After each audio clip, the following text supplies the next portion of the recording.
அண்ணன் தம்பி குடும்பம் ஒற்றுமையா இருக்கும், தீர்க்காயுஷோட வாழ்வாங்க. பேரம் புத்திர பௌத்திர சமன்விதா, அப்படி புத்திர பௌத்திரங்களோட நீண்ட ஆயுஷோட வாழ்வாங்க.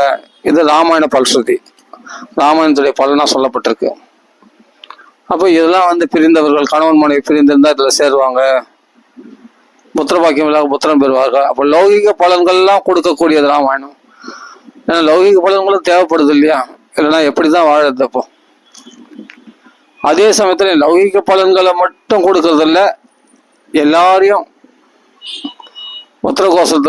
உத்தரகோசல மக்கள் அத்தனை பேரையும், எல்லாருமே அயோத்தியாவாசிகள் அத்தனை பேரையும் தன்னுடைய வைகுண்டத்துக்கு பகவான் அழைச்சிட்டு போனார்ல ராமச்சந்திரமூர்த்தி. அப்ப இந்த உலகத்திலையும் அவர்கள் சேமத்தை அடைகிறார்கள். அவர்களுக்கு வைகுண்டமும் இந்த பிராணன் பிரியும் போது வைகுண்டத்தை அடைகிறார்கள். என்ன ஒரு பாக்கியம் பாருங்க. அப்ப ராமாயணம் பாராயணம் பண்றதே போதுமானது. அது ராமாயண பாராயணம் பண்ணி வந்தாவே நமக்கு என்ன கிடைக்கும்? இந்த லோக சௌக்கியங்களும் கிடைக்கும், பரலோக சௌக்கியம் கிடைக்கும். என்னன்னா சில பேர் இந்த அரண்ய காண்டம் இந்த மாதிரி கஷ்டமான கட்டத்துல விடக்கூடாது. அது மகான்கள் வகுத்து வச்சிருக்காங்க, அதை பாராயணம் பண்ணிட்டா போதும். நான் சில பிராமணர் வீட்டுல பாராயணம் பண்ணியிருக்கேன், அவங்க கூட சேர்ந்து பாராயணம் பண்ணியிருக்கேன். ஒரு வீட்டை தனியாக பாராயணம் பண்ணியிருக்கேன். அவங்க என்ன பண்ணுவாங்க, இது போல சில பாராயணம் பண்ணி முடிச்ச உடனே அந்த ஏகஸ்லோகி ராமாயணம் இருக்கு இல்லையா, குருவத்தே தெக்தராச்சு, அதை படிப்பாங்க. அவன் சம்சேப ராமாயணம் படிச்சு முடிச்சுடுவாங்க. ஒவ்வொரு நாளும் படிப்பாங்க அது மாதிரி. அப்புறம் ராமாயணம் பூரா படிச்ச பலன் கிடைச்சிடும். சம்சேப ராமாயணம் அப்படியே படிப்பாங்க. சுந்தரகாண்டம் பாராயணம் பண்ணும்போது கூட அப்படிதான் கட்சியில பட்டாபிஷேகத்தோட பூர்த்தி பண்றது அப்படின்னு இருக்கு.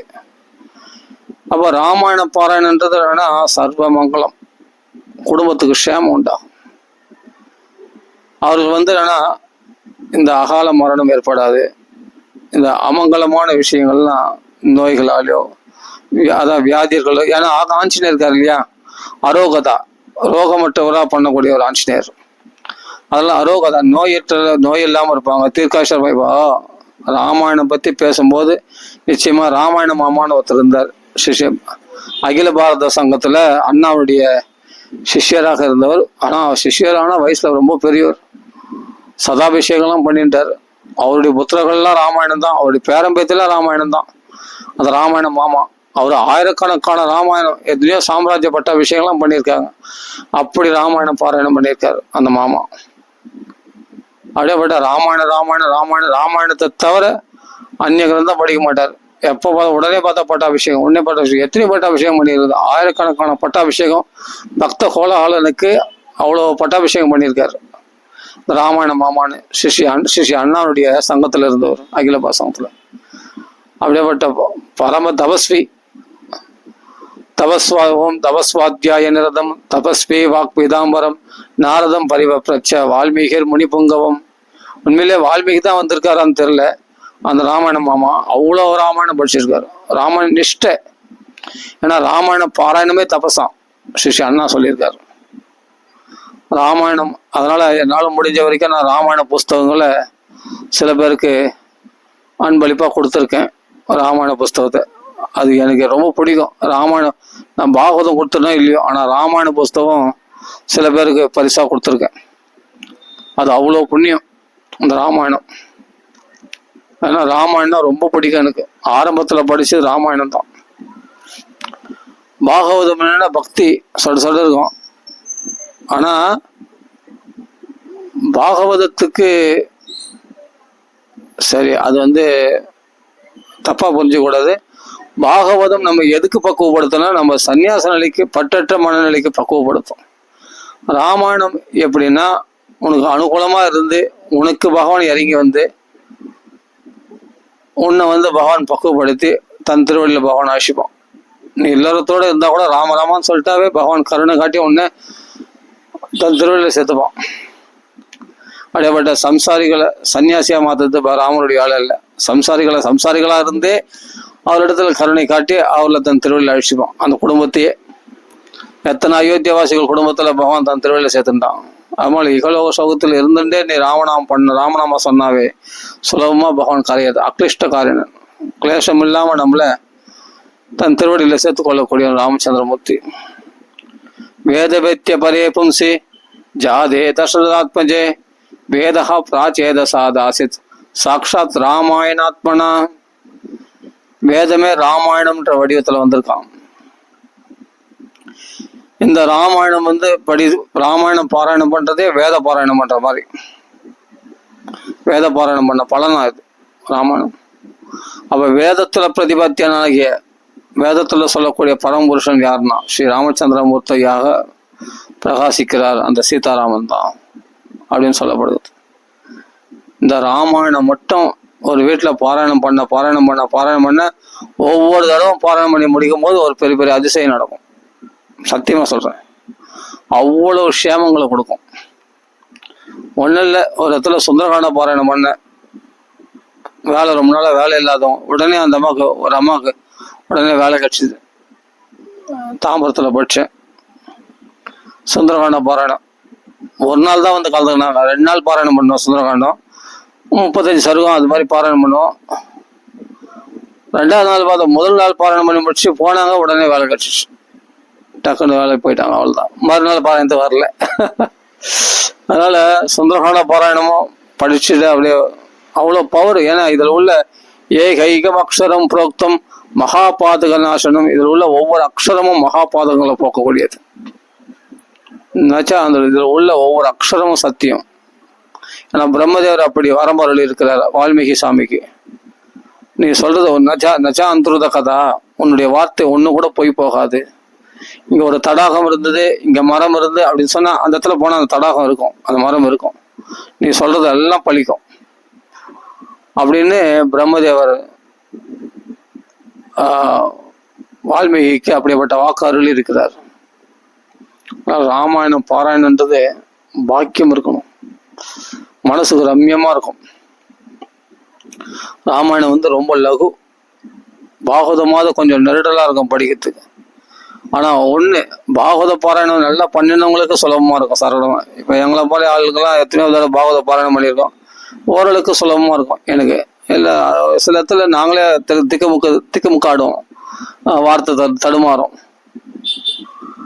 ஆனா பாகவதம் படிச்சுட்டு ராமாயணம் படிக்கணும்னா கஷ்டமா இருக்கும். அது அப்படிதான். நீ ராமாயணம் பாராயணம் பண்றது எளிமையா இருக்கும். ஆனா பாகவதம் படிச்சுட்டு ராமாயணம் படிக்கணும்னா அந்த ஸ்லாங் வேற, இந்த ஸ்லாங் வரும், கொஞ்சம் கஷ்டமா இருக்கும். அப்ப செட் ஆயிடுச்சுன்னா அதுக்கப்புறம் சுலபமா இருக்கும் ராமாயணம் பாராயணம். ஒருத்தன் வாழ்நாள் முழுதும் ராமாயண பாராயணமே பண்ணிட்டு இருந்தான்னா, அப்பா ராமரே புஷ்பமானத்தை கொண்டு வந்து அவங்களை அழைச்சி போறாராம். சீதாராமனே புஷ்பமானத்துல தானே வந்தாரு அயோத்திக்கு. அயோத்தின்றது என்ன? தேவாபூர் அயோத்தியா அப்படின்னு வேதத்துல சொல்லப்படுது. என்னன்னா அயோத்தின்றது வைகுண்டம். உண்மையான அயோத்தியா வைகுண்ட அயோத்தியா தாமான ஒரு இடம் இருக்கு வைகுண்டத்துல. வைஷ்ணவர்கள் சொல்லியிருக்காங்க, அயோத்தியா தாமான வைகுண்டத்துல ஒரு இடம். அந்த அயோத்தியா தான் பூலோகத்துல அதனுடைய சாயை அயோத்தியா. இன்னைக்கு அந்த அயோத்தியில பிரதிஷ்டை பண்ணியிருக்காங்களே ராமர், பலராமர் இல்ல பாலராமர், அப்படி அழகா பிரதிஷ்டை பண்ணியிருக்காங்க இல்லையா. அப்படிப்பட்ட அந்த அயோத்தியை, அதனால புஷ்பமானத்துல சீதை எங்க கொண்டு வந்தார்? அயோத்தி கொண்டு வந்தார். அது மாதிரி அந்த அந்த வைகுண்டத்துக்கு, அது மாதிரி நம்மள புஷ்பமானத்துல எங்க அழைச்சி போகிறான்? அவருடைய அயோத்தியா தாமான்னு சொல்லக்கூடிய வைகுண்டத்துக்கு தன் பக்தர்கள் அழைச்சி போறாராம். எதனால்? அந்த லங்கை என்ற லிங்க சரீரத்திலிருந்து அந்த ஜீவனை பிரிச்சு அதை வைகுண்டத்துக்கு அழைச்சி போறாரு அப்படின்னு வருது. அதனால மோட்ச கிரந்தம், ஆரண்ய காண்டமே மோட்ச காண்டம் சொல்லுவாங்க.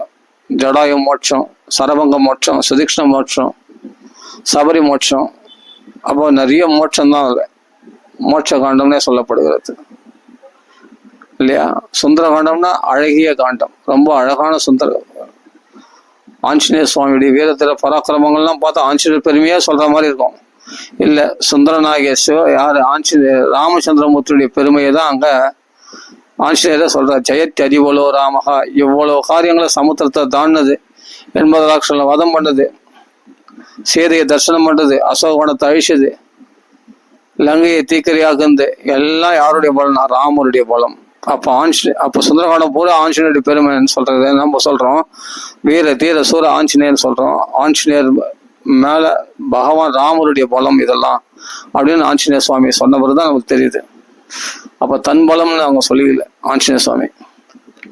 நமோஸ்து ராமாய ச லக்ஷ்மணாய தேவ்யை தஸ்யை ஜனகாத்மஜாயே நமோஸ்து ருத்ரேந்திர யமானிலேப்பியோ நமோஸ்து சந்திரார்க்க மருத்கணேப்பியா. அப்படிப்பட்ட நமோஸ்து ராமாயன்னு சொன்ன பிறகுதான் ரொம்ப நேரமா சீதையை தேர்றாரு, காண கிடைக்கல. இந்த ராமநாம சொன்ன அடுத்த க்ஷணத்துல இந்த அசோகவனத்தை தேடாம விட்டோமே அப்படின்னு பார்த்தா அசோகவனத்துல 1000 கால் மண்டபத்துக்கு அடியில மண்டபத்துல சிம்சவருஷத்தினுடைய அடியில அப்படியே க்ஷீண தசையில எலும்பும் தோலுமா முகம்லாம் வீங்கி போய் கண்கள்ல கண்ணீர் மல்க ராம ராம ராம ராம ராம ராம ராம ராமன் அழுதுன்னு புலம்பின்னு இருக்கா சீதை. யாராவது தன்னை காப்பாற்ற வருவாங்களா அப்படின்னு எதிர்பார்த்துட்டு இருக்கா.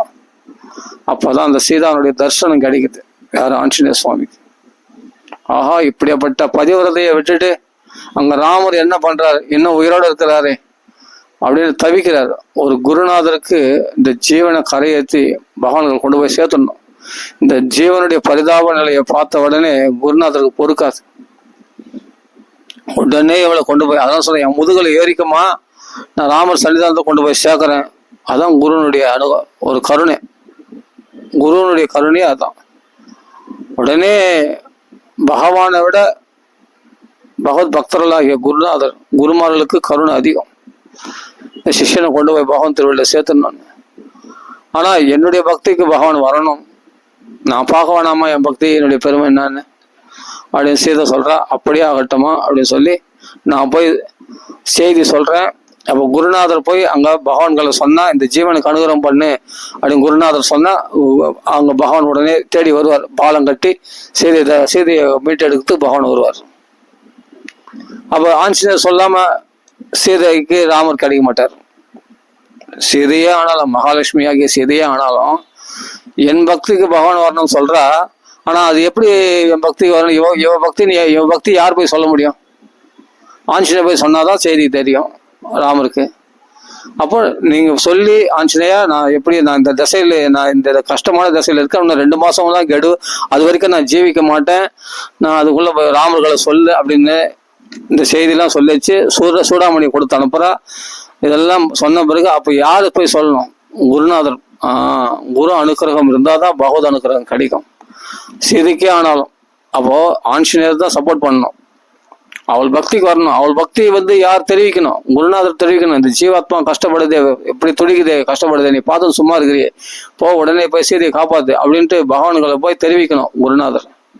அப்படிதான் ஆஞ்சநேய சுவாமி போய் ராமரத்தில் தெரிவிச்சு அடுத்த அந்த திசைக்கே ஒரு நமஸ்காரம் பண்ணி, இப்படியாப்பட்ட ஒரு பக்தையா அப்படின்னு சீதை இருக்கிற திசைக்கு நமஸ்காரம் பண்ணி அந்த சுந்தரகாண்டத்தை சம்ஷேபமா சொல்றாரு ராமரிடத்துல. அப்பதான் ராமர் இதுவே நல்ல முகூர்த்தம் கிளம்புன்னு சொல்லிட்டு உடனே யுத்தத்துக்கு கிளம்புறாரு. அது சொன்ன க்ஷணத்துல அப்படியாப்பட்ட ஒரு ஜீவனை கரையேத்துல அப்படியாப்பட்ட நல்ல குணம் படைத்தவனே ஆஞ்சநேயா, உனக்கு நான் என்ன பரிசளிக்க முடியும்? ஒரு ஜீவனை ஒரு மகாத்மா, ஒரு பக்தர்கள் பாகவதம் ஒரு ஜீவனை கரையேற்றுறான்னு சொன்னா, கரையேற்றத்துக்கு உதவி பண்றான்னா, அபய பிரதானம் கொடுக்குறான்னா, அதுக்கு பதில் பகவானாலே செய்ய முடியாதான். அப்போ நீ பண்ற தபசு தானம் இதெல்லாம் ஒண்ணுமே இல்லை.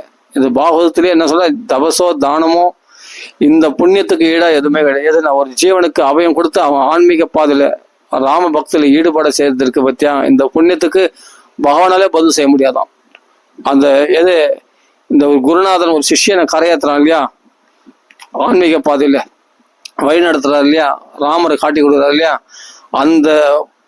அந்த குருநாதர் பண்ணக்கூடிய புண்ணியத்துக்கு பகவானுக்கே பதில் செய்ய முடியாதான்.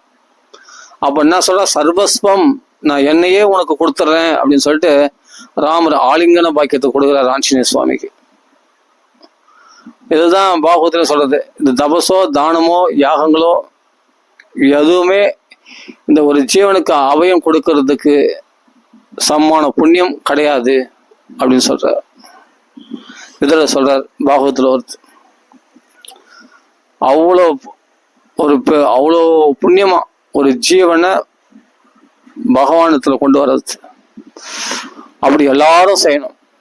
நம்ம பக்கத்துல ஏன் கஷ்டப்படுறாங்க, பகவான்களை வா அவன் கஷ்டம் தீரும், பகவான் நாமா சொல்லு அப்படின்னு அவர்கள் அழைச்சிட்டு வரணும். ராமாயணம் கேளு, ராமாயணத்துக்கு அழைச்சிட்டு வரணும். ராமர் கதையை கேளு, நமக்குள்ள தர்ம புத்தி உண்டாகும். தீய புத்தி, பிறருக்கு தீங்க நினைக்கின்ற புத்தியே வராது. நமக்குள்ள இருக்கிற ஈகோ ப்ராப்ளம்லாம் அடியோட நமக்குள்ள பெரிய இன்னைக்கு நிறைய பேர்கள் இருக்கிறது, ஆண்கள் பெண்கள் எல்லா இடத்துலையும் இருக்குது. பெண்களுக்கு அதிகமாக பார்க்குறேன், ஆண்கள் இடத்துலையும் இருக்கு. ஆனால் பெண்கள் அதிகமாக பார்க்குறேன். சில பெண்கள் இடத்துல, நான் எல்லா பெண்களையும் சொல்ல, சில பெண்கள் இடத்துல அதிகமாக பார்க்குறேன், ஆண்கள் இடத்துலையும் பார்க்குறேன். அந்த ஈகோ ப்ராப்ளம் தான் பயங்கரமான ப்ராப்ளமாக இருக்குது. அந்த ஈகோ அடியோடு வெட்டி எறினா நீ ராமாயண பாராயணம் பண்ணுங்க. அடுத்த உடனே ராமரால, ஏன்னா குணாபிராமன், ராமருடைய குணங்களை பத்தி கேட்க கேட்க படிக்க படிக்க ஆட்டோமேட்டிக்கா அந்த ஈகோன்றது பெரிய நமக்கு எதிரி. நமக்கு ஈகோ ப்ராப்ளம் இருக்குன்னா அது சந்தோஷப்படக்கூடாது. நமக்குள்ள இந்த ஈகோ இருக்கே நமக்கு எதிரியா, நம்ம ஆயுசை குறைக்கக்கூடியதாச்சு, நமக்கு நோய்களை உண்டாக்கூடியதாச்சு எது? இந்த ஈகோ தான். மனநோய், உடல் நோய் எல்லாத்தையும் உண்டாக்கக்கூடியது இந்த ஈகோ ப்ராப்ளம் தான். அந்த ஆணவம், அந்த அகங்காரம், இந்த ஈகோ, அதை எப்போ வெட்டி எறிய முடியும்னா ராமருடைய குணங்களை பற்றி கேட்காத வரைக்கும் அந்த ஈகோ ப்ராப்ளம் போகாது. அந்த ஈகோலாம் நீ பெரியாளா நான் பெரியாளா அப்படின்றதெல்லாம் வருது இல்லையா? போட்டி பொறாம எல்லாம் ஈகோவில் தானே. நான் விட்டு கொடுக்க மாட்டேன், நான் ஒரு முகத்தை பார்க்க மாட்டேன், நான் உங்களை பேச மாட்டேன், என்னை அன்னைக்கு அப்படி சொல்லிட்டாங்க இப்படி சொல்லிட்டாங்க, என் மனசை புண்படுத்திட்டாங்க, நான் எதையும் மன்னிக்கவே மாட்டேன். இதெல்லாம் பெருமையா? இதை நினைச்சு வெக்கப்படணும், அசிங்கப்படணும். ஏன்னா பிறரை மன்னிக்காம இருக்கும்போது கடைசியில் என்னன்னா உன் பாவத்துக்கு மன்னிப்பு இல்லாமல் போயிடுது. பகவான் உன் பாவத்தை மன்னிக்க மாட்டான். நீ எப்போ மற்றவங்களை மன்னிக்கலையோ அப்போ உன்னை எப்படி பகவான் மன்னிப்பான்? அப்ப ஈகோ தானே தடுக்குது. பிறத்துல சகஜமா பழகிறதுக்கு ஈகோ தான் தடுக்கிறது. அன்னைக்கு என்ன அப்படி சொல்லிட்டாங்க, அன்னைக்கு என்ன சொல்லிட்டாங்க பெருசா, என் மனுஷன் போலாமே, அதெல்லாம் அடிபட்டு போயிடும். அந்த ஈகோ ப்ராப்ளம்லாம் தரமட்டமாக போயிடணும்னா ராமாயணம் பாராயணம் பண்ணணும். ராம குணங்களை பற்றி நிறைய திருப்பி திருப்பி எடுத்து பேசணும். கோன்வஸ்மின் சாம்பிரதம் லோகே குணவான் கஷ்ட வீரியவான் தர்மஜ்ஞ குணவான் கஷ்ட வீரியவான். எத்தவனே குணவான் யாரு? சகல கல்யாண குணங்களும் பரிபூர்ணமாக பொருந்தியவர் யார்? கோன்வஸ்மின் சாம்பிரதம் லோகே, இப்ப இருக்கிற இந்த உலகத்துல அப்படின்னு வால்மீகி நாரதத்தில் கேட்கிறார். அப்போ சகல கல்யாண குணம் பொருந்தவர் யாருன்னா ராமன் தானே. இதுல என்ன சந்தேகம்? டவுட்டே கிடையாது. மற்ற எந்த அவதாரத்துக்கும் இல்லாத பெருமை ராம அவதாரத்துக்கு தான். அப்படி சிரோமணியாக, அதாவது என்னன்னா திகிபேந்திர பட்டம் அப்படின்றார். யானையினுடைய நெத்தி சுட்டி நெத்தி பட்டம் மாதிரி அப்படி தனியா பிரகாசிக்குமா அது ராமாயணம் மட்டும். எல்லா புராணங்களோட எல்லா காவியங்களை விட ராமாயணம் மட்டும் தனியா பிரகாசிக்குமா. எப்படின்னா பட்டத்து யானுடைய நெத்தி பட்டம் மாதிரி அப்படி தனியா பிரகாசிக்குமா. பல பல பல பலன்னு ராமாயணம் அப்படி கிரீடம் வச்ச மாதிரி இருக்கும் ராமாயணம் பார்த்தா. எல்லா சாஸ்திரங்களை விட தனியா தெரியும். ஏன்னா இதுலதான் ராமனுடைய கல்யாண குணங்கள் வர்ணிக்கப்பட்டிருக்கு. இதுல ஒவ்வொரு குணமும் நம்ம படிக்கும் போது இதுல நாம இந்த கால்வாசி கூட இந்த குணம் நமக்கு இல்லையே. சமயா பிருத்திவி சமக அப்படின்னா ஒரு பூமி அதிர நடந்தாலும், கடபாரியத்து மண்வெட்டி எடுத்து கொடுத்தனாலும், அதே சமயத்துல 200 அடி 300 அடி போர் போட்டாலும் நம்மளை தரா அப்படின்னு தாங்கிட்டு இருக்கா இல்லையா? அது மாதிரி நம்ம குழந்தைங்க தானே நம்மளை வெட்டுது, நம்மளை குத்துது, நம்மளை அதில் நடக்குது, மலமூத்திர விசர்ஜனம் பண்ணுது இந்த பூமியில அப்படின்னு எல்லாத்தையும் பொறுத்துட்டு நம்மளை தாங்கின்னு நம்மளுக்கு வளங்களை கொடுத்து நம்மளுக்கு தானியங்களை கொடுத்து நம்மளை செழிப்பா வாழ வைக்கிறா இல்லையா? நம்மளை தாங்கின்னு அந்த பூமாதேவி.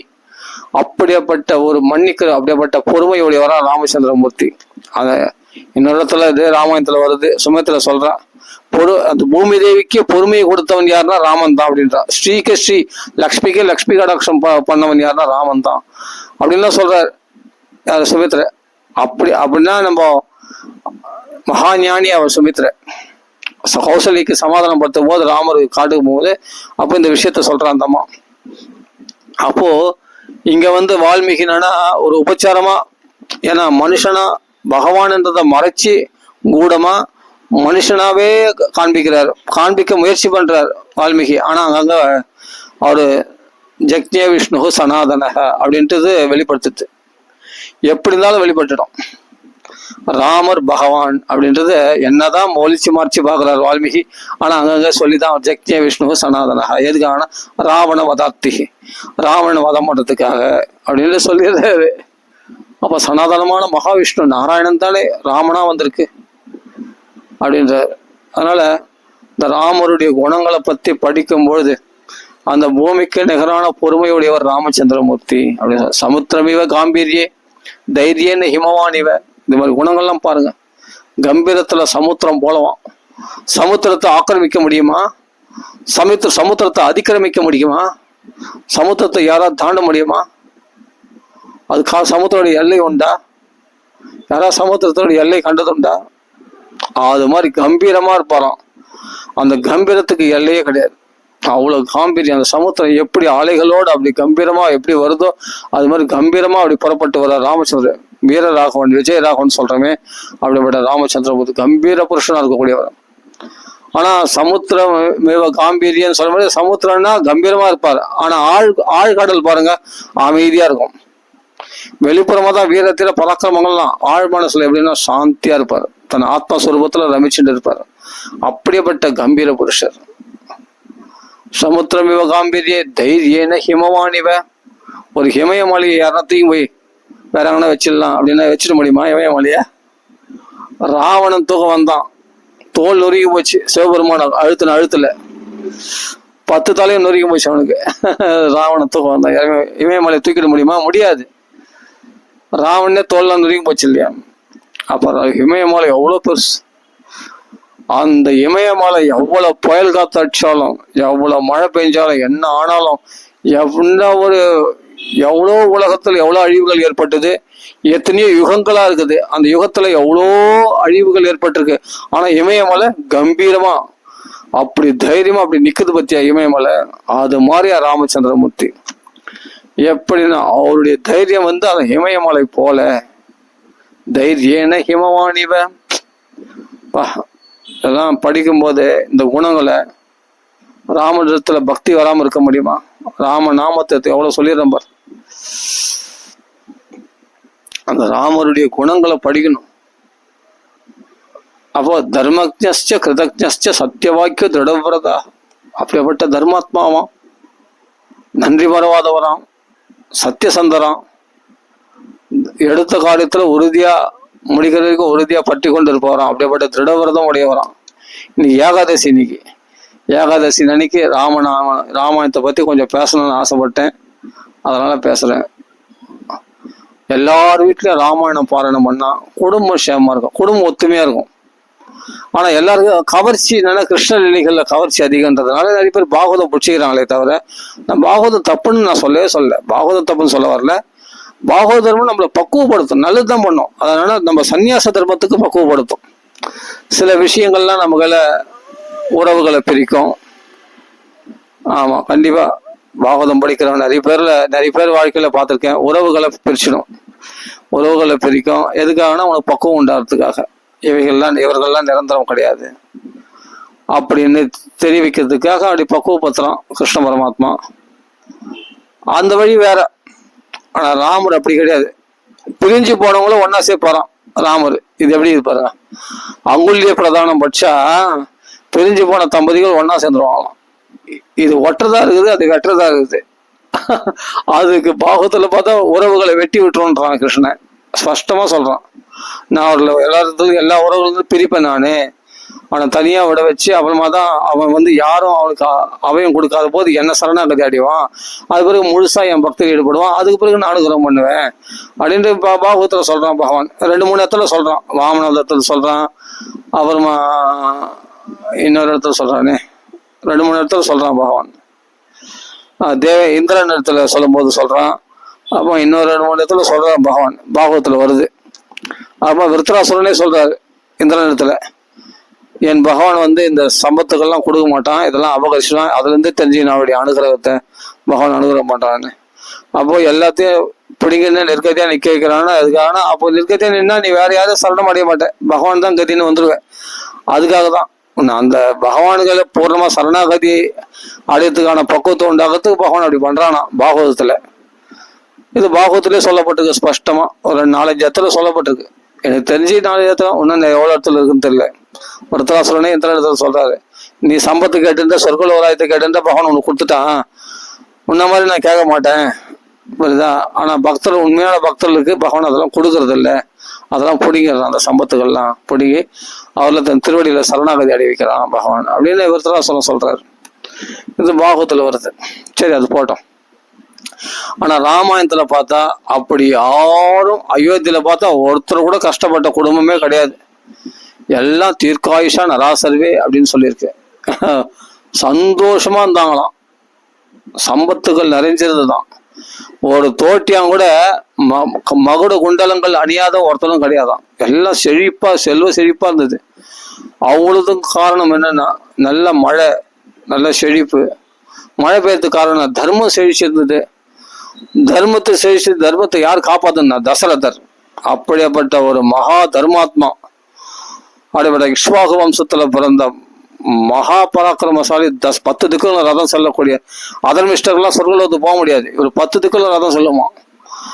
தேவேந்திரனுக்கு இவருக்கு வந்து தேவேந்திரன் உதவி தேவையில்லை, தேவேந்திரனுக்கு இவரு உதவி தேவைப்படுமா. அப்ப எந்த அளவுக்கு புண்ணியாத்மாவா இருந்தா, எந்த அளவுக்கு தர்மாத்மாவா இருந்தா இவருடைய உதவியை தேவேந்திரன் எதிர்பார்த்திருப்பான். அப்படியேப்பட்ட ஒரு தர்மாத்மா யாரு? தசரத சக்கரவர்த்தி. அவருக்கு பிதரம் ரோச்சயாமாச, இறைவனே மகனா பிறக்க ஆசைப்பட்டு வந்தானோ. இது எப்படி இருக்கு பாருங்க. பகவான் மகனாவா இருக்கணும் இவர் கேட்டதே கிடையாது தசரதர். எனக்கு ரங்கநாதனே, ரங்கநாதன் தானே வழிபடுறாரு அவர் வீட்டுல. குலதெய்வம் ரங்கநாதன் தானே இக்ஷ்வாகு வம்சத்துக்கு. இக்ஷ்வாகுக்கு பிரம்மதேவர் கொடுத்த விக்கிரகம் தானே ரங்கநாதன். அந்த ரங்கநாதனை வழிபடுற போது கூட ரங்கநாதனத்துல நீயே எனக்கு மகனாகணும்னு கேட்டது கிடையாது தசரதர். எங்கேயாவது கேட்டதா வந்துதா பாருங்க. ஒரு நாள் கேட்டுருக்கலாம். வால்மீகி ராமாயணம் பிரமாணமா காட்ட முடியாது. ஆனா இந்த ரங்கநாதன் ஆசைப்பட்டு, இப்படிப்பட்ட பக்தனுக்கு நான் புள்ளியா போயிடணும்னு ஆசைப்பட்டு பிதரம் ரோச்சயாமாசன் பகவானே 4 வடிவத்துல ராம, லக்ஷ்மண, பரத, சத்ருகுணர்லாம் அவதரித்திருக்கிறார்கள். அப்படின்னா அப்ப தசரதருடைய குணத்தை புரிஞ்சுக்கும். ராமர் குணத்தை பகவான், அவருக்கு அந்த குணங்கள் பிரகாசிக்கிறது இயற்கை. அவருடைய அப்பாவுடைய குணங்களை பத்தி பேசுறாங்க ஃபர்ஸ்ட், அப்புறமா தான் பகவத் குணங்களே. ராமாயணம் சொல்லும் போது லவகுசர்கள் 32 நாள் அஸ்வமேத மண்டபத்துல சொல்லும் போது, இன்னைக்கு அயோத்தியா மண்டபம்னு இருக்கு, அஸ்வமேத மண்டபம் தான் அது. அதுல ராமர் பட்டாபிஷேகத்தோட சிலை இருக்காங்க பார்த்தா உள்ள போனா அயோத்தியா மண்டபத்துல. அப்படியேப்பட்ட லவகுசர்கள் வந்து 32 நாள் ராமாயணம் சொல்லும் போது, முதல் ஆரம்பிக்கும் போதே கோசல ராஜ்யத்தை பத்தி வர்ணிக்கிறாங்க. தசரதருடைய புகழை வர்ணிச்சுதான் அவருடைய தசரத குணங்களை சொல்லிட்டு தான், அப்புறம் மந்திரிகளுடைய குணங்கள் சொல்லிட்டு தான், அதுக்கு பிறகுதான் ராமருடைய பத்தி பேசுறாங்க லவகுசர்கள் ராமாயணத்துல பார்த்தா. வால்மீகி ராமாயண பிரகாரம் பார்த்தா சம்ஷேப ராமாயணத்துல சுருக்கமா சொல்றதுக்காக ராமர் குணங்களை முதல் சர்க்கத்திலேயே ராம குணங்களை வர்ணிக்கிறார். ஆனா லவகுசர்கள் சொல்ற ராமாயணத்தை பார்த்தா முதல் தசரதுடைய புகழ் தான் வர்ணிக்கிறார். அப்படியேப்பட்ட ராமாயண ராம காவியம், இது ஒரு காவியத்தை படைச்சார். ஆதி கவி யாருன்னா பிரம்மதேவர் சொல்றாங்க. உண்மைதான், உலகத்தை கவியா அழகா வடிச்சிருக்காரு இல்லையா, உலகத்தை படைச்சிருக்காரு இல்லையா. அந்த உலகம் என்ற கவிதை எழுதினாரே, அதனால அவர் ஆதி கவி. யாரு? பிரம்மதேவருக்கு. ஆனா ஆதி காவியத்தை படைச்சவர் யாருன்னா ஆதி கவி யாருன்னா வால்மீகி மகரிஷி. முதல் காவியம்னு அதுக்கு முன்னாடி தர்மசாஸ்திரங்களாக, மனு சம்ஹிதை, தர்மசாஸ்திரங்களாக, வேதங்களாக, உபநிஷதங்கள் இப்படிதான் இருந்தது. புராணமா இதிகாசமா எதுவும் வந்ததில்லை. முதல் இதிகாசம் எழுதி வழிகாட்டுறது யாருன்னா வால்மீகி மகரிஷி தான். இந்த ராமாயணம் என்ற காவியம் இதை காப்பி அடிச்சு தான் அப்ப வியாசர் வந்து மகாபாரதம் எழுதினார். ஏன்னா மகாபாரதத்துல வியாசரே ஆதிபலத்துல முதல் சொல்றார், நான் வால்மீகிய பின்பற்றி தான் நான் ராமாயணமே மகாபாரதமே எழுதுறேன் அப்படின்னு வியாசரே ஸ்பஷ்டமா சொல்றாரு அங்க ஆதிபலத்துல. அப்போ அவருக்கு முன்னோடி யாரு, வழிகாட்டி யாருன்னா வால்மீகி தான் அப்படின்றார் வியாசரே. ஏன்னா அவர் ராமாயண காவியம் எழுத வருது, அவர் தைரியம் வந்தது, நம்மளும் ஒரு காவியம் எழுதலாம், மகாபாரதம் 5வது வேதமாக. ராமாயணமே வேதஸ்ய உபபிரமணாத்தாய, வேதத்துடைய வியாக்கியானம் தான் ராமாயணமே. அதனால இந்த ராமாயணம் பாராயணம் வந்து சும்மா ஒரு இன்ட்ரடக்ஷன் சொல்றேன். இந்த ராமாயணம் பாராயணம் படிக்க இதுல வந்து தத்துவார்த்தமா எதுவும் இருக்காது. ஏன்னா வெறும் கதையா இருக்கும், ஆனா சுவையா இருக்கும். ரொம்ப ஆகாவோன்னு இருக்காது, ஆனா கருண ரசம் ததும்பி இருக்கும். அன்பு ரசம், கருண ரசம், ஒற்றுமை, எளிமை, ரொம்ப எளிமை இருக்கும். ராமாயணத்துல பார்த்தா ரொம்ப எளிமையான விஷயங்கள் தான் நிறைய இருக்கும். ரொம்ப ஆஹா ஓஹோ தாட் போட்டு சங்கு சக்கரம் கதை பத்மம் அது வந்தது இது வந்தது அப்படி இப்படி தாட்சர் வந்தா இது அப்படிலாம் இருக்காது. எளிமையா இருக்கும். அங்கங்க மாரிசன் சுபாக போன்ற தாட்சர் வருவாங்க. ராமருடைய எளிமைத்தன்மை, ராமருடைய குணங்கள், ராமருடைய கருணாரசம் இதெல்லாம் பார்த்தா ரொம்ப எளிமையா இருக்கும், சாந்தமா இருக்கும், சுகமா இருக்கும். அதுவும் இந்த ராமாயணமே பாராயணம் பண்றாங்க வாக்குல கேட்டா அந்த ராமாயணம் ரொம்ப சுகமா இருக்கும், ரொம்ப ரொம்ப சுகமா இருக்கும். அவர் பேர் மறந்து போச்சு. ஒரு மகாத்மா கிருஷ்ணகானா சபால கேட்டிருக்கார் ராமாயணம். அவர் சொல்றாரு இந்த ராமாயணம் சொல்லும்பொழுது, அவரு சேங்காலிபுரம் அனந்தராம் தீட்சிதருடைய பரம்பரையில வந்தவர் தான். அவர் பேர் டக்குன்னு மறந்து போச்சு. ரொம்ப அற்புதமா சொன்னார் ராமாயணத்தை. சேங்காலிபுரம் அனந்தராம் தீட்சிதர் இருக்கு இல்லையா, அவருடைய பரம்பரையில வந்தவர் ஒருத்தர், ஒரு பெரிய மகாத்மா. கிருஷ்ணகானா சபால போய் கேட்டேன். அந்த கிருஷ்ணகானா சபால கேட்கும்பொழுது அவர் சொல்ற ராமாயணம் இன்னும் கொஞ்ச நேரம் கேட்கலாமா, இன்னும் கொஞ்ச நேரம், 2 மணி நேரம் தான் சொன்னாரு. ரொம்ப சுவையா இருந்தது. அவர் கம்பராமாயணமோ துளசி ராமாயணமோ கலக்கல. வெறும் வால்மீகி ராமாயணமே சொல்லி வந்தார், ஸ்லோவமா அழகா. ஆனா ரொம்ப என்னமோ தெரியல, எனக்கு பிடிச்சி போச்சு, ரொம்ப பிடிச்சி போச்சு அவர் சொல்ற ராமாயணம். அது என்ன இருக்கு அப்படின்னு தான் தெரியல. அவர் சொல்றாரு இந்த வால்மீகி ராமாயணம் மட்டுமே சொன்னா போதும், வேற எதுவும் நம்ம வேற எந்த ராமாயணத்தையும் கூட கலக்க வேண்டாம். இந்த வால்மீகி ராமாயணம் உபன்யாசம் பண்ணாவே போதும், சுவையா இருக்கும். இதுல என்ன இல்லாதது? இந்த வால்மீகி ராமாயணத்துல என்ன இல்லை, ரசிக்கத்தக்கது விஷயம் என்ன இல்லை சொல்லு பார்க்கலாம். அவ்வளவு ரசமுள்ள இந்த ஸ்லோகங்களை சொன்னாவே, அப்படியே கதையை சொன்னாவே சுவையா இருக்கும். வெறுமனே கதை சொன்னாவே சுவையா இருக்கும் அப்படின்னு சொல்றாரு அந்த மகாத்மா. அவர் சேங்காலிபுரம் அனந்தராம் தீட்சிதருடைய வம்சத்துல வந்தவர். அவர் பேர் தான் தெரியல, எனக்கு சரியா டக்குன்னு மறந்துச்சு. அப்படிப்பட்ட ஒரு மகாத்மா அருமையா சொன்னார் ராமாயணம். கேட்கறதுக்கு ரொம்ப, அங்க இருக்கிற பிராமணர்கள்லாம் அவ்வளவு சுவைச்சு ரசிச்சு கேட்டாங்க அந்த ராமாயணத்தை. அந்த வால்மீகி ராமாயணம் கேட்க அவ்வளவு சுவையா இருக்கும். எனக்கே கதையும் நல்லா புரியுது, அவர் சொல்ற ஸ்லோகமும் நல்லா புரியுது, நல்லா இருக்கு கேட்கறதுக்கு. நான் இப்ப கேட்கல, நான் சொல்றது 20 வருஷத்துக்கு முன்னாடி கிருஷ்ணகானா சபால அதை நான் கேட்டிருக்கேன். அவர் பேர் தான் எனக்கு ஞாபகம் இல்லை, பாபு தீட்சிதரா யாரோ ஒருத்தர் தெரியல, யாரோ அருமையா சொன்னார். வெறும் வால்மீகி ராமாயணம், எந்த கலப்படம் கிடையாது. துளசி ராமாயணம் கலம்பு ராமாயணம் எதுவுமே கிடையாது, வால்மீகி ராமாயணம் மட்டுமே. அந்த கதையே அழகா சொல்லி வந்தாருப்பாங்க, கோர்வையா அழகா அந்த கதையோடு சொல்லும்போது ரொம்ப சுவையா இருக்கும். ஸ்லோகமா நிறைய ஸ்லோகம் சொல்றேன், ஸ்லோகம் கம்மியா தான் சொன்னார், கதையை அழகா சொன்னார் கோர்வையா. கேட்கறதுக்கு ரொம்ப ரம்மியமா இருந்தது. அதே மாதிரி மகாரண்யம் ஸ்ரீ சத்குரு முரளிதர சுவாமிஜி அண்ணா நகர்ல ஒரு அக்ரஹாரத்துல ஒரு வீட்டுல கேட்டேன். ஒரு வீட்டுல உபன்யாசம் பண்ணார் ராமாயணம். ஆடேங்கப்பா, அந்த அயோத்திய காண்டத்தை வர்ணிக்கிறாரு பாருங்க. பாப்பா பாப்பா பாப்பா பா என்னங்க இது, மடை திறந்த வெள்ள மாதிரி. அந்த பரதன் சபதம் வர்றான் பத்தியா, அப்படியேப்பட்ட என் அண்ணன் காட்டுக்கு அனுப்புனவன் யாரோ அப்படின்னு, அதை பசுவை காலில் உதைக்கிறவனுக்கு எந்த நரகம் கிடைக்குமோ அந்த நரகம் என் அண்ணனை காட்டுக்கு அனுப்பணும்னு ஆசைப்படுறவனுக்கு கிடைக்கட்டும் அப்படின்லாம், என் அண்ணனை காட்டுக்கு அனுபவிச்சு காரணமா இருந்தவனுக்கு கிடைக்கட்டும் அப்படின்னு தன்னை நிர்பந்தப்படுத்தி தன்னை சபதம் விட்டு கௌசல்யா அம்மா இடத்துல தான் சபதம் விடுறாரு. அப்படி நான் ராமர் காட்டுக்கு அனுப்புறதுக்கு நான் உடந்தையா இருந்திருந்தேன்னா எனக்கு அது மாதிரி நரகம் கிடைக்கட்டும் அப்படின்னு சபதம் விட்டுக்கிறாரு யாரு, பரதன். அந்த கட்டத்தை சொல்றாருங்க, ஆச்சரியமாயி போச்சு. அது மகாரண்ய சத்குரு முரளிதர சுவாமிஜி ரொம்ப அற்புதமா சொன்னார் பாருங்க.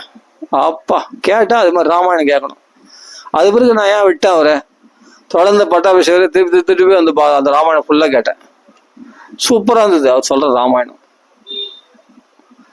அப்படி சொல்லணும் கதைன்னா அந்த ராமாயணம் ஒண்ணுமே இல்லை, எதுவுமே கலப்படம் இல்லை. அந்த பிராமண ஸ்லோகம் அதுக்கு அர்த்தம், அந்த சபதம் வர்றது அது அப்படியே சொன்னா உருக்கமா இருக்குதுங்க. அப்படியே அந்த அயோத்திய காண்டம் அவர் அந்த பரதன் சபதம் வர்றத கருத்தை சொல்லும் போது எனக்கு அப்படியே உருக்கமாயிடுச்சு. அவ்வளவு சுவாரஸ்யம் அந்த ராமாயணம். அது பிறகு ஒரு இடத்துல ஒரு பாபு தீட்சிதர் நினைக்கிறேன், அவர் இந்த ஆஸ்திக சமாஜமா ஏதோ ஒரு இடத்துல அங்க போய் ராமாயணம் கேட்டேன். அந்த இடத்துல ஆஸ்தி சமாஜம் இடத்துல ராமாயணம் கேட்கும்பொழுது அந்த சீதை எப்படியாப்பட்ட நான் பதிவரதா தர்மம், நான் கிடைச்ச தர்மமே என்னை கைவிட்டுச்சா அப்படின்னு புலம்பும் பொழுது,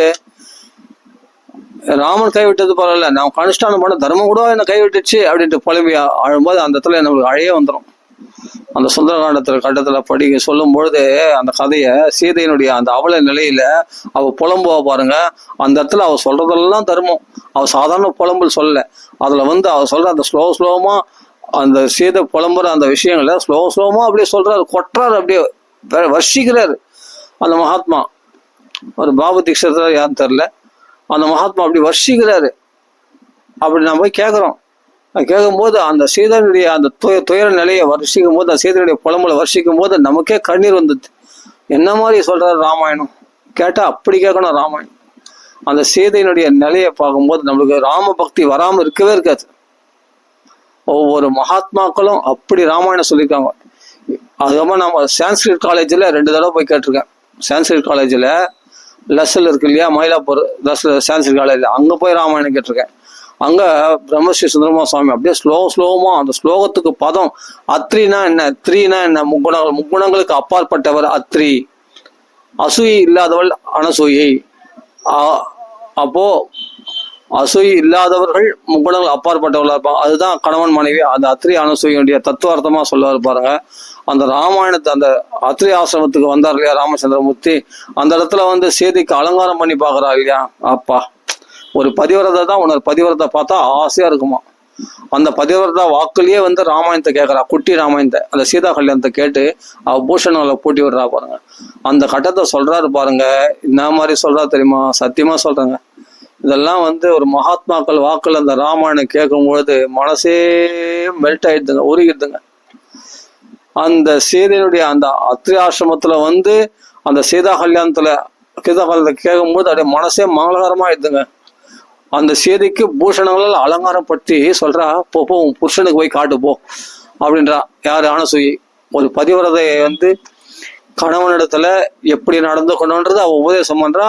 அதை அலங்காரம் பண்ணி அப்படி அவ முன்னாடி நின்னா ராமர் அப்படியே சொக்கி போயிட்டாராம் சீதையை பார்த்து. அவ்வளவு அழகா இருந்தாலாம் அந்த பூஷணங்களை போட்டின்னு போது. அவளே மகாலட்சுமி ஆச்சு.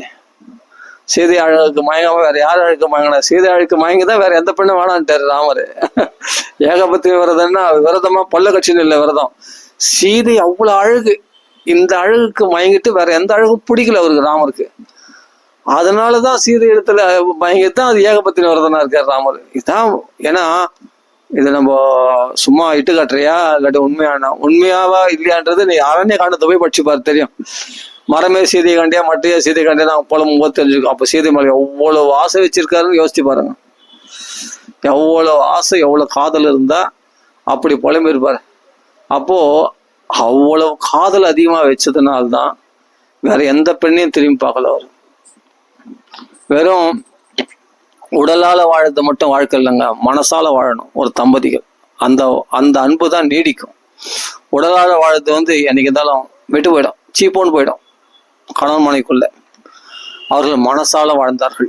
அதனாலதான் காலம் அவள் மறைஞ்ச பிறகு கூட சீதை நினைச்சு புலம்பி புலம்பி புலம்பி புலம்பி அவர் சீதையே தியானம் பண்ணிட்டு ராமர் சீதையே நினைச்சுட்டு இருந்தார்.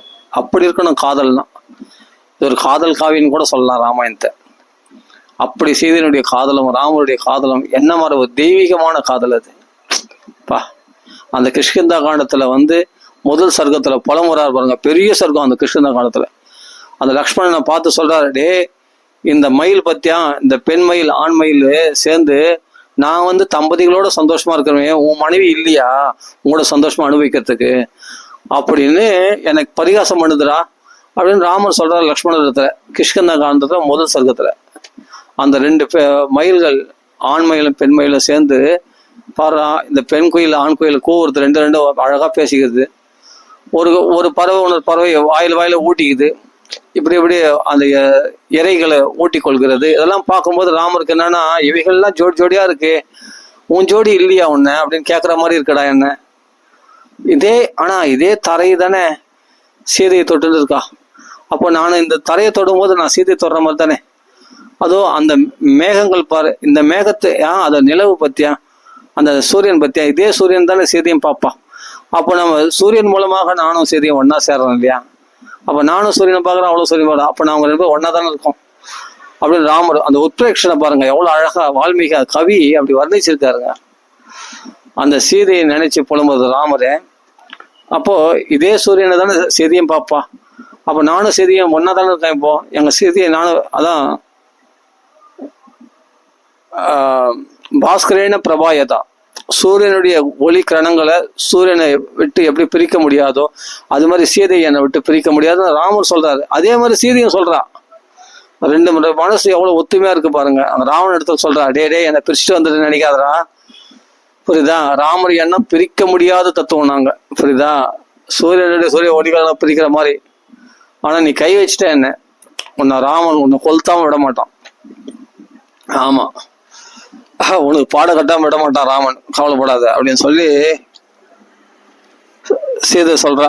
ஆனா ராமர் கையால உனக்கு மரணம் தான் அப்படின்னு சீதை சவால் வர்றா. யார்? ராவண இடத்துல. ராவண வீட்லயே. அந்த அளவுக்கு ராமன் மேல உள்ள பக்தி, நம்பிக்கை, திட விசுவாசம், தைரியம். திருடமந்திர கிருத்வா, அந்த புல்ல பிடிக்கும் போட்டாலாம் ராவணனுக்கும் தனக்கும் நடுவுல.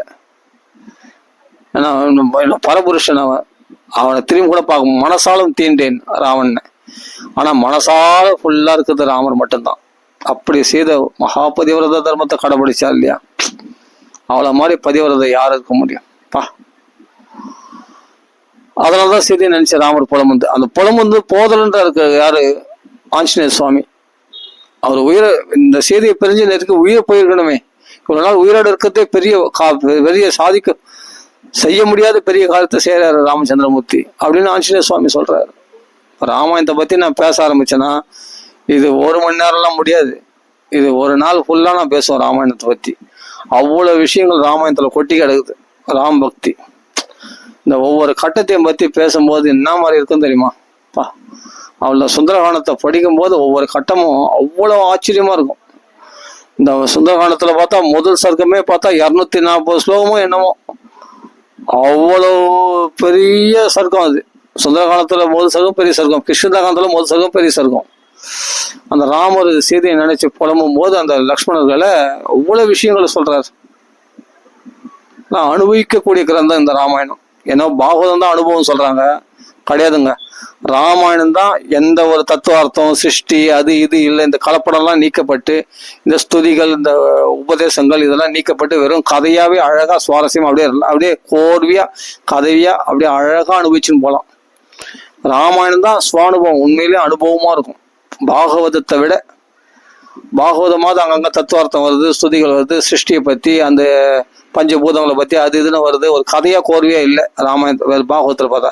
அங்கங்க சின்ன அங்கங்க கதையா வருது. நடுவோட உபதேசங்கள் ஸ்துதிகள் அது இதுன்னு வருது, தத்துவார்த்தமா வருது. ஆனா ராமாயணத்துல வெறும் கதை அழகா கோர்வையா போகும்.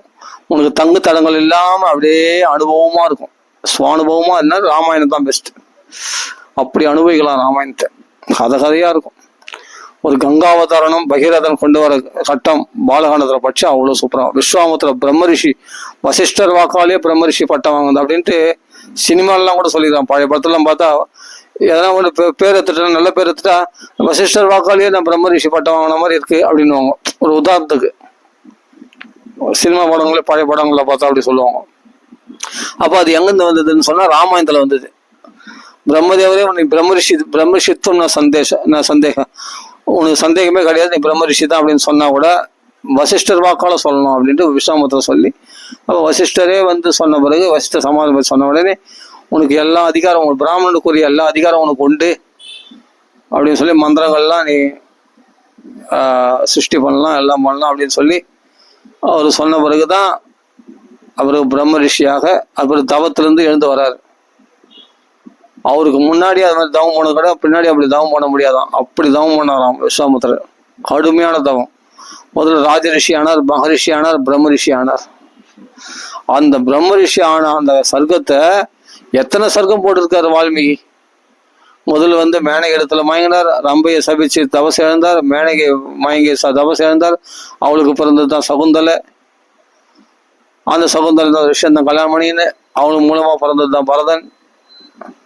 அந்த பரத வம்சத்துல வந்தது தான் பரத வம்சம். அப்படிலாம் வருது இல்லையா கதை.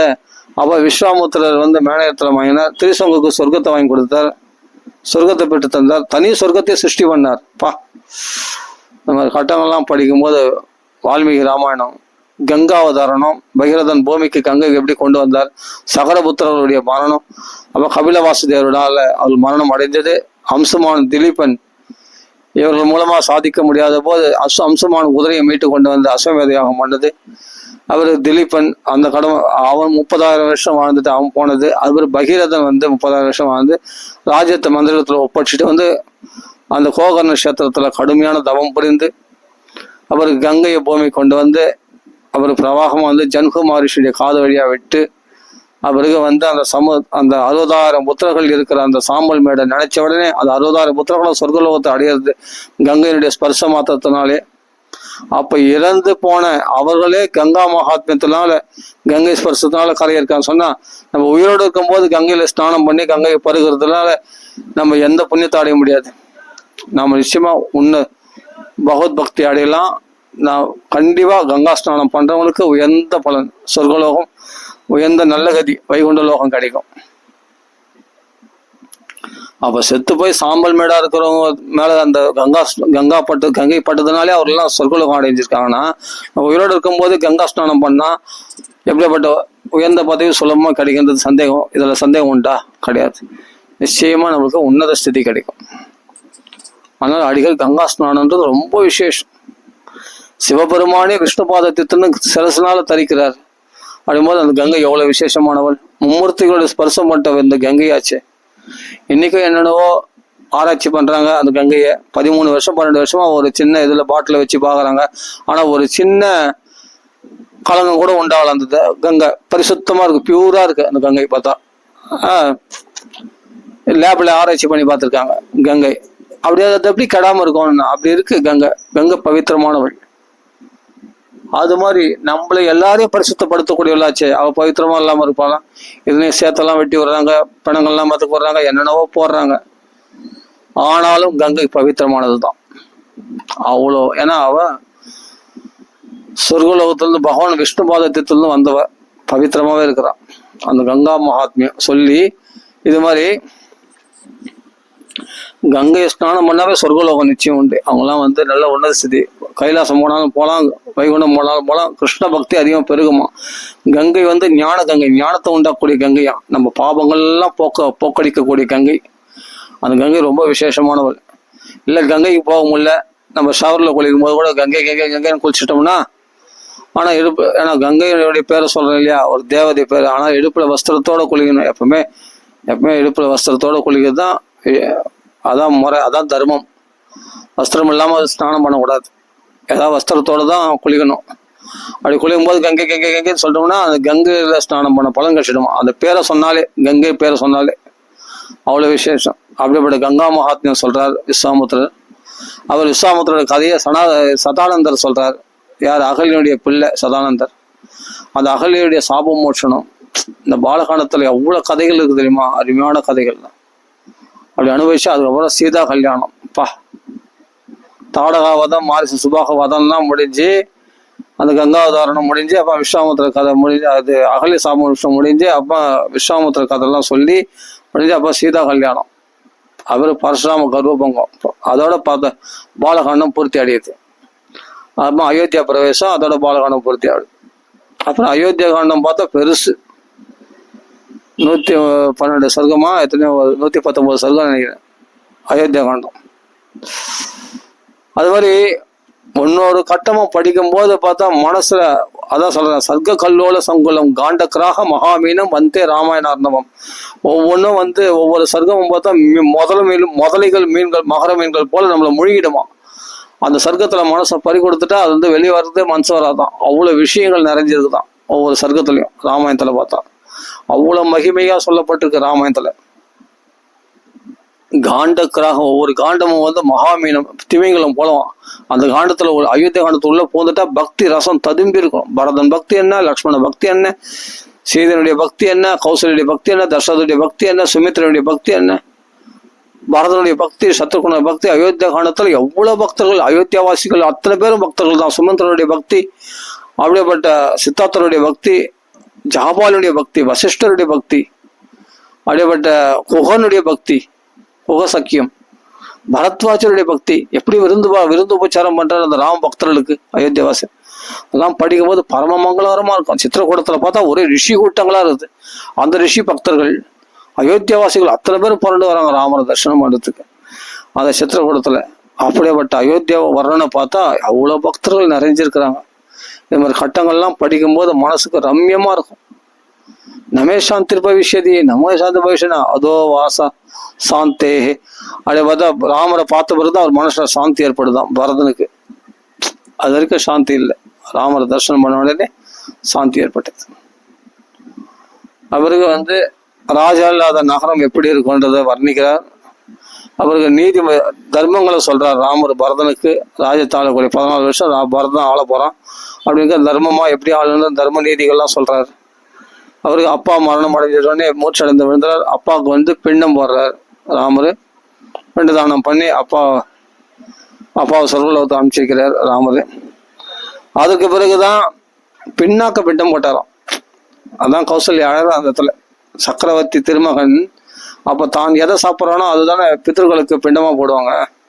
பின்னாக்க சாப்பிட்றாராம் ராமர். அதனால இந்த பின்னாக்க பிண்டமா போட்டிருக்காரு. அயோத்தி காண்டத்துல வருது. அதுக்கு பிறகு ராமரு தேம்பி அழறார்.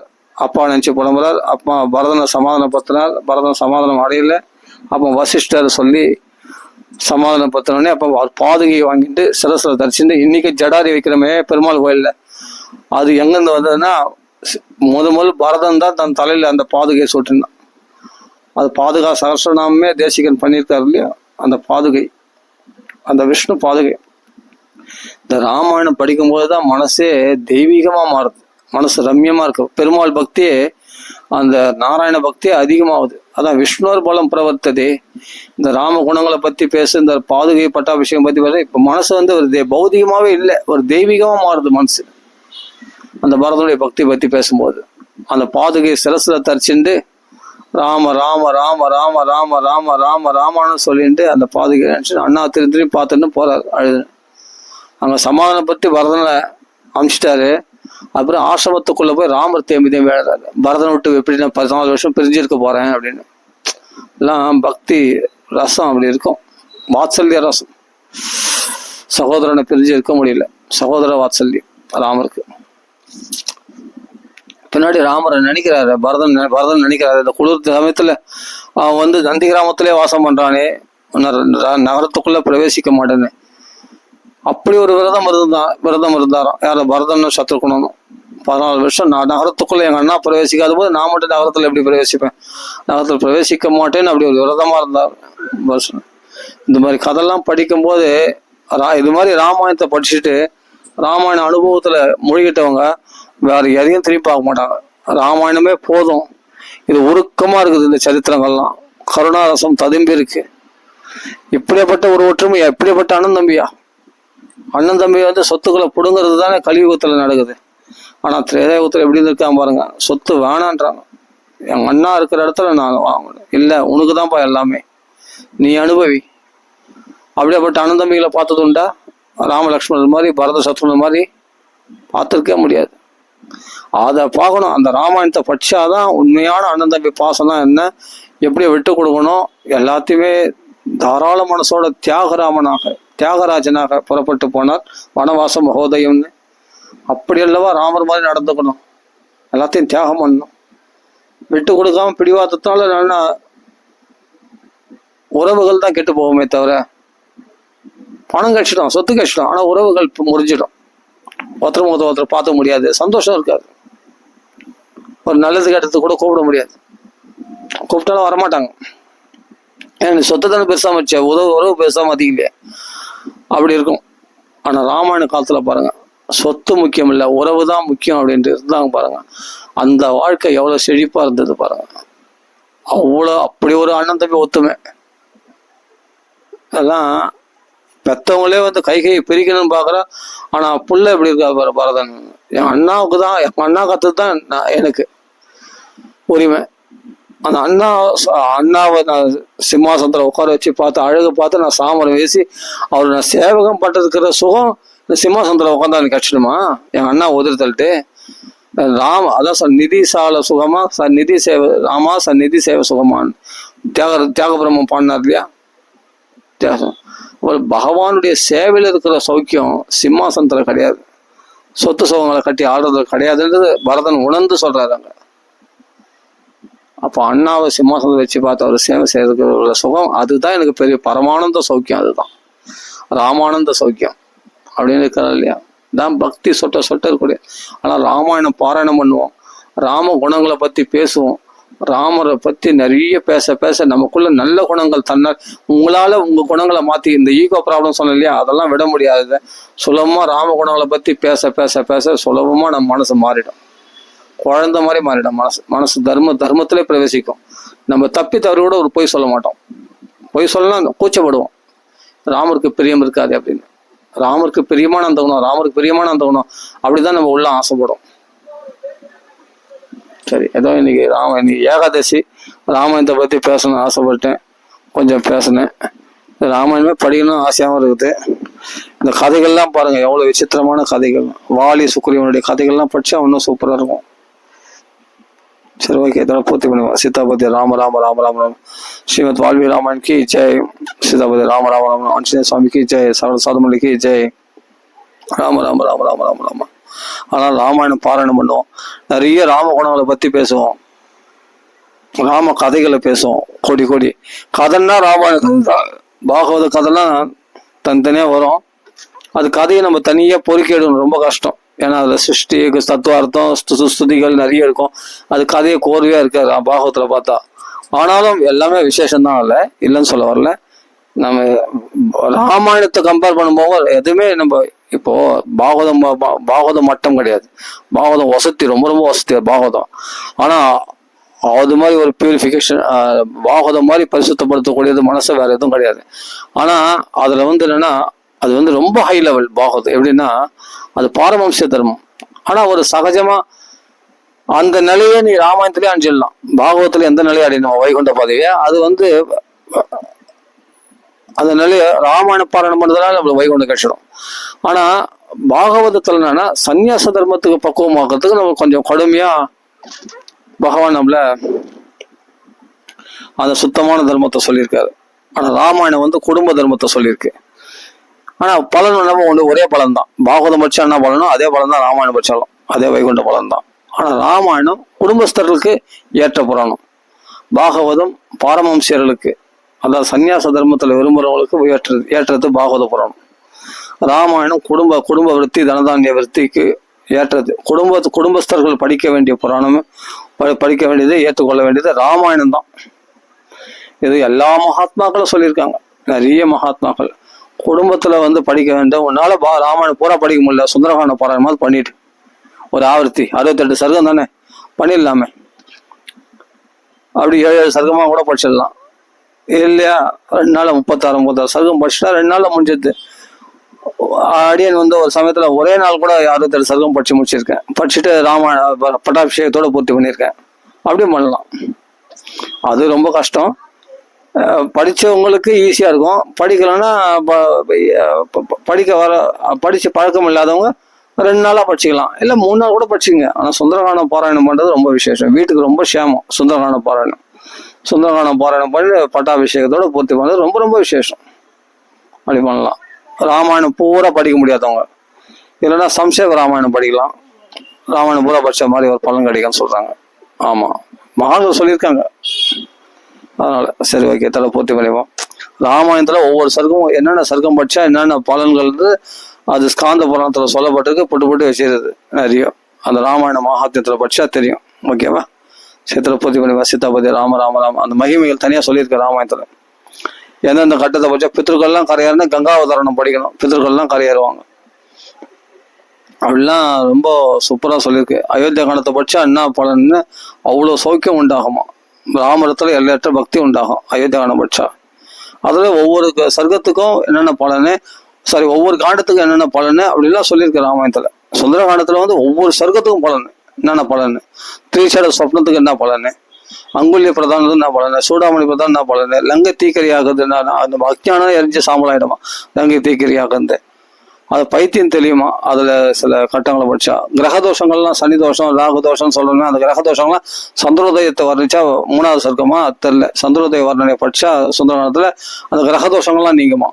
அப்படிப்பட்ட பௌதிகமான பலன்கள் எக்கச்சக்கமா சொல்லப்பட்டிருக்கு ராமாயணத்துல. அப்ப பௌதிகமான பலன்கள் மட்டும் கிடைக்கல, அது மேல நம்மளுக்கு ராம பக்தி அதுல உண்டாகும். ஆஞ்சநேயருடைய பெருமையை பத்தி பேசும்போது அப்படி ரொம்ப சுபிட்சமா இருக்கும். ராமாயணம் படிக்கும் மங்களகரமா இருக்கும். எல்லாம் படிச்சு அனுபவிச்சவங்களுக்கு தெரியும். ராம ராம ராம ராம ராம. வறண்டு போன வாழ்க்கையா இருக்காது, செழிப்பா இருக்கும் நம்ம வாழ்க்கை. ராமாயணத்தை படிக்கும்போது மனசு மங்களகரமா இருக்கும். பெருமாள் பக்தி அப்படி பிச்சுன்னு வரும். ராம நாராயண பக்தி அப்படி பிச்சுன்னு ராம பக்தி பிரகாசமா இருக்கும். சீதாராம் பக்தி. ஆஞ்சநேய சுவாமி நம்ம கூடவே இருப்பார், நம்ம விட்டு போக மாட்டார். ராமாயணம் பாராயண மண்டலத்தில் தான் ஆஞ்சநேய எத்தனை ரகுநாத கீர்த்தனம் தத்திர கிருதமஸ்த அஞ்சலியும் பாஷ்பவாரி பரிபூர்ண லோச்சனம் மாருதி நம்ம ராட்சாந்தம் பாஷ்பவாரி பரிபூர்ண லோச்சனம். இந்த உருக்கமா இருக்கக்கூடிய இந்த ராமாயண கதையை கேட்டு கண்கள்ல கண்ணீர் மல்க கை கூப்பி கொண்டு அந்த ராமாயணத்தை கேட்டு அந்த ரகுநாத கீர்த்தன மண்டலத்துல ஆஞ்சநேய சுவாமி பிரத்யட்சமா இருப்பாராம். இதெல்லாம் கலியுகத்துல பிரத்யட்சம். அப்படிப்பட்ட இந்த ராமாயணம். சரி, இதில் பூர்த்தி பண்ணிப்போம். ஸ்ரீ சீதாபதி ராம ராம ராம ராம ராம்.